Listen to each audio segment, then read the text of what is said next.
Selamat siang Mas dan Mbak. Perkenalkan saya dengan Bidan Ardelia yang bertugas pada hari ini. Ada yang bisa saya bantu? Jadi gini Bu Bidan, kan kita mau nikah ya Bu Bidan. Nah jadi kita tuh kesini untuk tahu nih bagaimana perencanaan untuk hamil yang sehat. Baik, sebelumnya boleh saya tahu nama Mas dan Mbaknya? Saya Mawar dan calon suami saya Jody. Selamat siang Mbak Mawar dan Mas Jody. Hari ini saya akan melakukan penjelasan mengenai persiapan kehamilan sehat, begitu ya Mbak?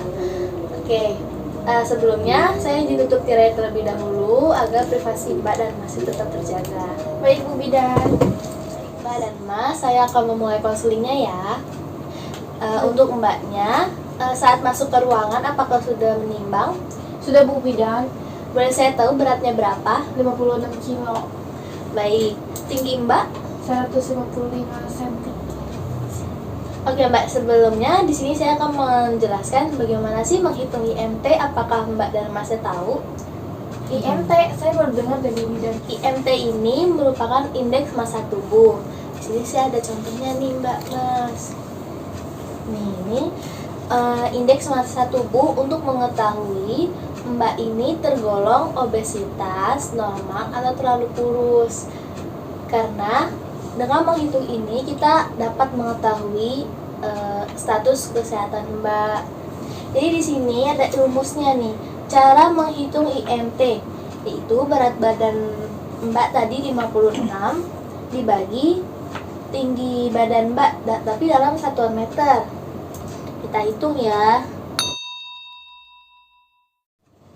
Hasilnya 23,3 ya. Nah, hasil ini bisa kita lihat nih statusnya. Berarti kalau 23 itu termasuk normal ya Mbak. Nah, ini termasuk kategori normal. Tidak terlalu gemuk dan tidak terlalu kurus. Itu ya Bu Bidan. Ya, apakah Mbak sudah paham? Sudah Bu Bidan. Baik, saya lanjut ya. Untuk Mbak dan Masnya, apakah kalian sudah mengkonsumsi makanan yang gizi seimbang seperti 4 sehat 5 sempurna? 4 sehat 5 sempurna itu apa ya Bu Bidan? 4 sehat 5 sempurna seperti ini nih. Contohnya seperti isi piringku. Di dalamnya ada makanan pokok, lauk pauk, sayur-mayur, dan buah-buahan. Apakah sudah mengkonsumsinya? Sudah Bu Bidan, tapi nggak setiap hari. Untuk Masnya? Biasanya sih satu makanan satu kategori ini. Berarti cuma misalnya makan nasi sama lauk aja, nasi sama sayur aja. Baik. Untuk Mbaknya suka buah-buahan? Suka banget Bu Bidan. Oke. Di sini saya akan menjelaskan nih. Seperti contoh di isi piringku ini. Khususnya buat Mbak ya. Kalau buat Mbak ini wajib banget nih satu piring berisi makanan pokok, lauk pauk, sayur mayur beserta buah-buahan. Karena nanti Mbak kan akan hamil ya. Nah, kebutuhan gizi itu Mbak akan bersama dengan janin Mbak. Untuk Masnya juga dipertahankan ya. Dari isi piringku ini Mbak sudah paham? Jadi tuh kita makannya itu kayak satu nasi satu piring gitu, satu sayur satu piring kayak gitu, atau bagaimana Bu Bidan? Oh baik, saya jelaskan. Jadi dalam satu piring ini terdapat makanan pokok. Makanan pokok Mbak tahu seperti apa? Kayak nasi gitu ya Bu Bidan? Iya betul, seperti nasi. Nasi ini kan sumber karbohidrat ya Mbak. Iya. Jadi dalam satu piring itu ada nasi yang besarannya 150 gram. Selanjutnya di sini ada sayuran. Mbak suka sayur yang mana aja nih? Kalau saya sukanya sih Tomat, bayam, Bayam bisa Mbak tunjuk. bayam, terus kayak wortel. Jadi bagus nih Mbak suka sayur mayur. Dipertahankan ya Mbak, karena sayur mayur ini bagus nih untuk serat Mbak. Nah selanjutnya ada lauk pauk. Nah lauk pauk ini Mbak suka yang mana aja nih? Saya suka ayam sih Bu Bidan, paling suka ayam. Ayam. Terus untuk kayak tahu tempe Ayo gitu, nggak suka Bu Bidan. kacang-kacangan. Nah dalam mempersiapkan kehamilan Mbak harus mencoba sedikit demi sedikit. Seperti ayam. Untuk daging-dagingan, Nggak kuat gigi saya. oh, Tapi direndang enak Bu Bidan. oh rendang enaknya tuh Mbak. Gitu. Eh, Iya, enak. Dan terus bisa dicoba loh Mbak, dan rendang itu karena kan daging kan mengandung zat besi ya untuk penambah darah juga.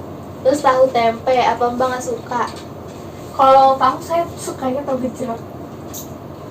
Jangan keseringan Mbak tahu gejrot, itu kan asam. Nah, Oh, baik Bu Bidan. baik, selanjutnya Mbak suka buah-buahan kan? Masih juga. Iya Bu Bidan. Ada beberapa yang nggak suka. Nah, untuk Mbaknya suka buah yang mana? Duku nggak suka. Berarti dari pisang, Semuanya suka. pepaya, semua suka. Iya. Bagus Mbak. Mbak mengkonsumsi buahnya. Sebelinya aja sih Bu Bidan. Oh, kalau beli Mbak baru makan buah ya? Iya, kalau misalkan kayak baru keluarnya siang ya makannya siang. Setidaknya di rumah ada ya sepotong apel, satu buah apel itu bisa Mbak konsumsi setelah makan. Untuk Masnya juga sering mengkonsumsi buah kan? Kadang-kadang. Kadang-kadang. Oke, nggak apa-apa Mas. Setidaknya mengkonsumsi, jadi biar maaf untuk BAB-nya tetap lancar. Ada yang ingin ditanyakan dari isi piringku ini Mbak Mas? Ini yang buah-buahan tuh dimakan sebelum makan apa sesudah makan? Bagus pertanyaannya Mas. Jadi buah-buahan ini kalau kita di restoran itu seperti dessert.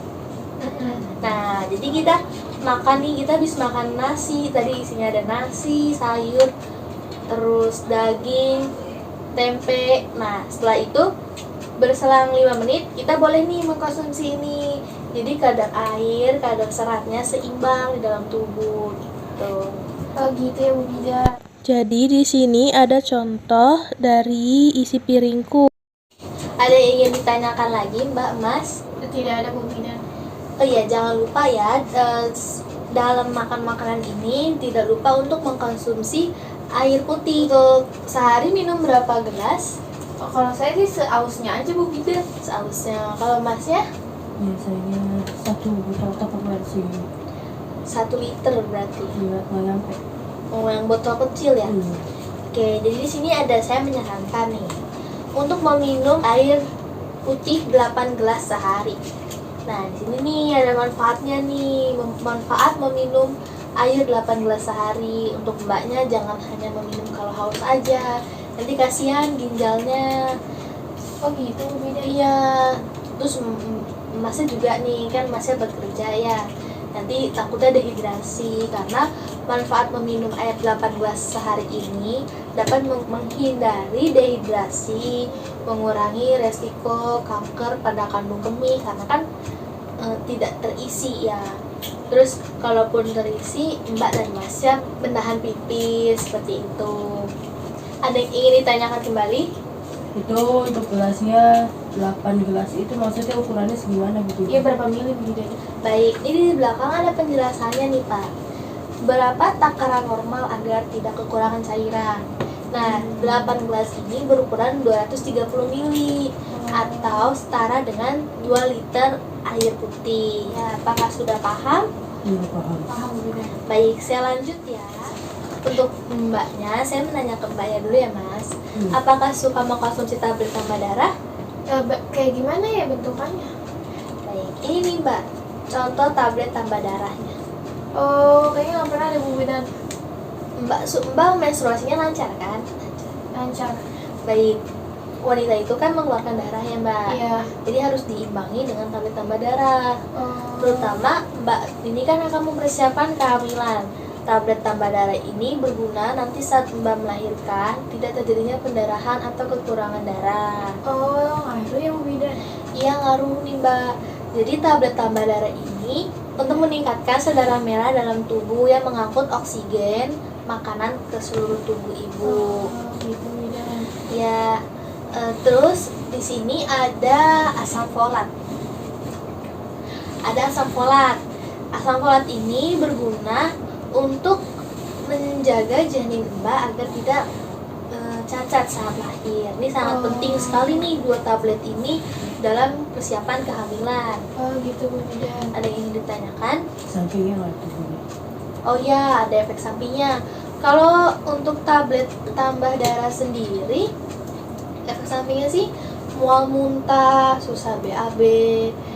Oleh sebab itu, dalam mengkonsumsi tablet tambah darah bisa berbarengan dengan air jeruk atau air putih. Jangan menggunakan teh ya. Oh gitu ya Bu Bidan. Terus kalau misalkan konsumsinya tuh kayak setiap hari gitu Bu Bidan. Ya, jadi kan Mbak nih mempersiapkan kehamilan. Diminumnya setiap malam 1 hari sekali Oh gitu Bu Bidan. supaya tidak berasa tuh mual atau di BAB-nya. Dibarengkan dengan air jeruk ya. Iya baik Bu Bidan. Ada lagi yang ingin ditanyakan? Tidak ada Bu Bidan. Baik, saya lanjut ya. Untuk Mbaknya, apakah sudah pernah mensuntik imunisasi TT? Imunisasi itu apa? Imunisasi TT atau imunisasi tetanus. Apakah sudah pernah? Lupa Bu Bidan saya. Lupa ya, waktu SD kan pernah tuh Mbak. Iya pernah. Tapi untuk kelas berapanya lupa. Iya, makanya terakhir kelas 3 apa kelas 4 gitu.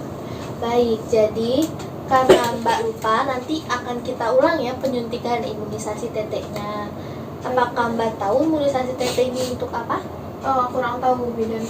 Jadi imunisasi TT ini berguna untuk melindungi ibu dari virus tetanus toksoid yang berasal dari kucing, binatang berbulu. Dan berguna juga nih untuk janin pada tubuh Mbak. Nanti saat melahirkan janinnya tidak kejang. Oh, seperti itu Bu Bidan. Ya, ada lagi yang ingin ditanyakan? Tidak ada Bu Bidan. Berarti nanti saya diulang kan? Ya, Disuntiknya kapan? nah disuntiknya nanti ya Mbak setelah pemeriksaan selesai. Oh, Jadi baik, nanti Bu Bidan. setelah Mbak saya konseling ini, nanti akan dilakukan pemeriksaan fisik oleh teman saya. Nanti di situ akan dilakukan penyuntikan tetanus toksoid yang pertama nih Mbak. Tetanus toksoid yang pertama nanti selang 4 minggu. Jadi Mbak disuntik sekarang nih. Iya. 4 minggu kemudian Mbak suntik di tetanus yang kedua dengan membawa bukti. Nanti dikasih bukti itu sama teman saya.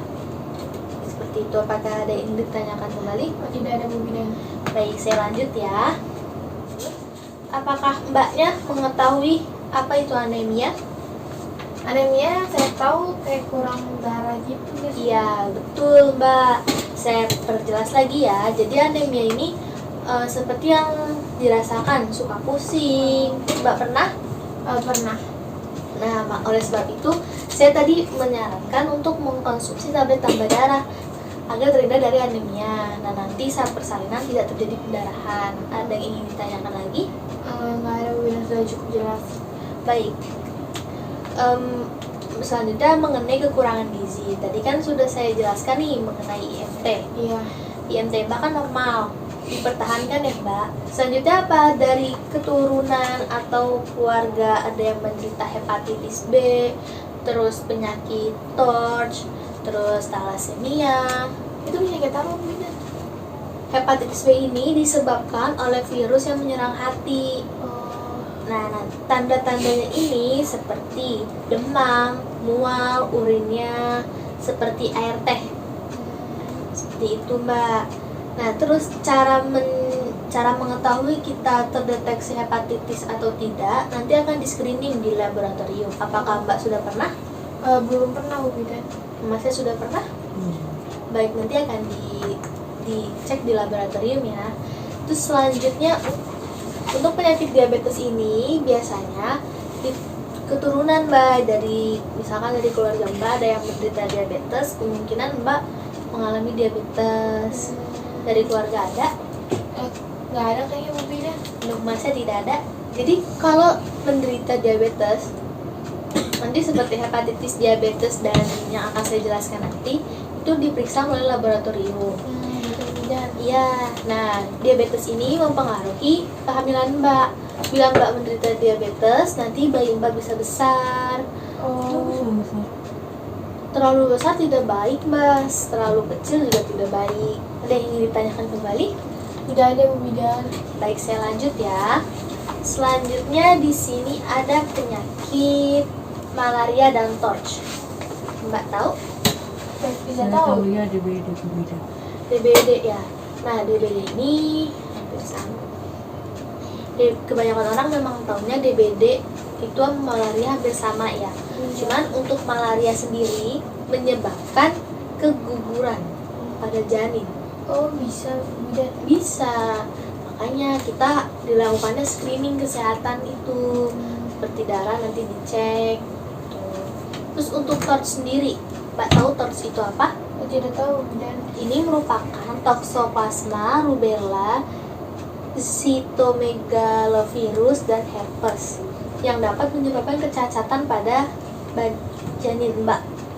Oh seperti itu Bu Bidan. Iya, TORCH ini itu dari makanan yang setengah matang. Oh. Jadi hindari makan makanan yang setengah matang. Berarti kayak sushi gitu nggak boleh Bu Bidan? Ya, dihindari karena kan kalian mempersiapkan kehamilan yang sehat kan. Iya. Diingetin tuh Mas, Mbaknya. Sushi boleh, sashimi nggak boleh. Kalau bisa dikurangi. Ya, baik Bu Bidan. Oke. Selanjutnya saya akan menjelaskan talasemia dan hemofilia. Apakah Mbak tahu apa itu talasemia dan hemofilia? Kurang tahu Bu Bidan, baru dengar. Baru denger ya. Jadi Iya. talasemia ini Mbaknya. Talasemia di sini yaitu sel darah merah yang pecah Oh, akibat kekurangan protein. begitu Bu Bidan. Ya, nah cara pencegah. Jadi kita harus mendeteksi nih, yang tadi sudah saya jelaskan, akan diperiksa, di screening kesehatannya melalui laboratorium. Baik Bu Bidan. Bila ada keturunan, ini penyakit keturunan loh Mbak. Jadi kalau seandainya dari Mas atau Mbaknya satu keluarga ini ada yang menderita talasemia, harus screening secara cepat. Jadi biar saya ini nggak ada keturunan talasemia, jadi bisa menjaga-jaga kepada keturunan berikutnya. Oh gitu Bu Bidan. Ada lagi yang ditanyakan? Enggak ada Bu Bidan. Baik, selanjutnya hemofilia. Hemofilia ini hampir sama seperti talasemia. Bedanya hemofilia ini pembekuan pada darah. Ini sama-sama diturunkan. Ada lagi yang ditanyakan? Itu kalau kayak itu tandanya saya hemofilia atau enggak tuh kayak gimana ya Bu Bidan? Nah, hemofilia ini itu misal Mbak ada luka nih, Iya. terkena pisau atau tertusuk kayu. Nah, itu pendarahannya nih sulit berhenti. Jadi dia berlangsung lama, misal pada luka tadi, terus saat Oh. Mbak operasi gitu. Nah, pencegahannya ini ya tadi di screening. Oh gitu ya Bu Bidan. Jadi semuanya harus screening ya Bu Bidan. Ya, apalagi yang tadi saya jelaskan tuh seperti hepatitis, diabetes, malaria, TORCH, talasemia, dan hemofilia. Itu nanti di screening menggunakan lab laboratorium, diambil darahnya dan nanti dicek. Oh seperti itu Bu Bidan. Ya. Baik Mas dan Mbak, konseling mengenai persiapan kehamilan sehat sudah selesai. Ada yang ingin ditanyakan? Tidak ada Bu Bidan. Yang sudah saya jelaskan tadi bisa diulang untuk mengkonsumsi tablet tambah darah dan asam folat ini seperti apa? Jadi diminumnya setiap hari kan ya Bu Bidan. Iya, Udah gitu lebih baik diminumnya malam buat ngurangin efek samping yang tadi kan ya Bu Bidan. Pakai air jeruk kan, jeruknya tuh kayak jeruk kayak nutrisari gitu atau yang peres langsung atau gimana Bu Bidan? oke, baik, saya jelaskan ulang ya. Mengkonsumsinya setiap hari 1 tablet pada malam hari, boleh malam atau siang, pokoknya di jam yang sama, menggunakan air jeruk ini jeruk asli seperti jeruk peras itu. Oh gitu Bu Bidan. Minumnya barengan. Boleh. Oh baik Bu Bidan. Oke, ada lagi yang ditanyakan nih, bisa dibawa pulang ya Mbak? Ya siap Bu Bidan. Ada lagi Mas Mbak? Tidak ada Bu Bidan. Baik, nanti akan dicek secara keseluruhan ke teman saya, nanti akan saya kok beritahu kurang lebihnya seperti itu Mbak. Baik Bu Bidan. Nanti untuk penyuntikan di ruangan berikutnya ya Mbak, Mas. Ada lagi yang bisa saya bantu? tidak ada Bu Bidan, sudah cukup. Terima kasih Bu Bidan. Baik, terima kasih Mas Mbak. Sehat selalu ya. Bila ada perlu bisa datang kembali ke sini. Ya baik Bu Bidan, terima kasih. Baik, mari saya antar.